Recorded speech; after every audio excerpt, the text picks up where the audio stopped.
নারায়ণগঞ্জের শীর্ষ চাঁদাবাজ প্রতারক সুলতান মাহমুদ অবশেষে 20 জুলাই দুপুরে নারায়ণগঞ্জ আদালত প্রাঙ্গণ থেকে আটক হয়েছে। আটকের পর চাঁদাবাজি মামলায় বিজ্ঞ আদালত জামিন নামঞ্জুর করে সুলতানকে কারাগারে প্রেরণ করেছে।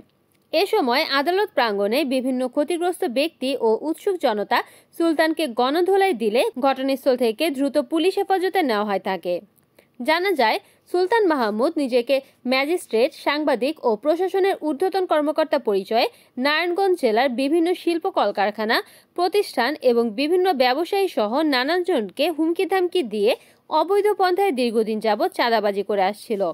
জাতীয় ভেজাল প্রতিরোধ ফাউন্ডেশন, বাংলাদেশ সাংবাদিক ও মানব কল্যাণ ফাউন্ডেশন নামের সংগঠন সহ অনুমোদনহীন অনলাইন পোর্টালের নামে সামাজিক যোগাযোগ মাধ্যম ফেসবুকে ফেক আইডি খুলে বিভিন্ন মানুষকে প্রতারণার আশ্রয়ে ব্ল্যাকমেল করে অপপ্রচার চালিয়ে আসছিল। ইতিমধ্যে বিভিন্ন অপরাধে এবং অপকর্মের কারণে সুলতান মাহমুদের বিরুদ্ধে বেশ কয়েকটি চাঁদাবাজি ও নাশকতার মামলা হয়েছে।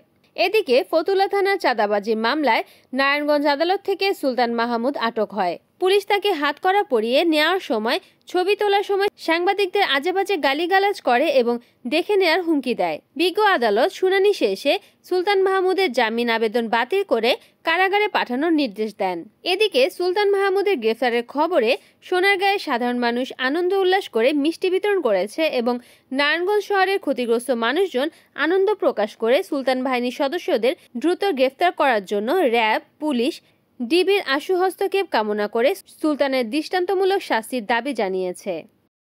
রিপোর্ট করেছেন সাগর খান, NN টিভি, নারায়ণগঞ্জ।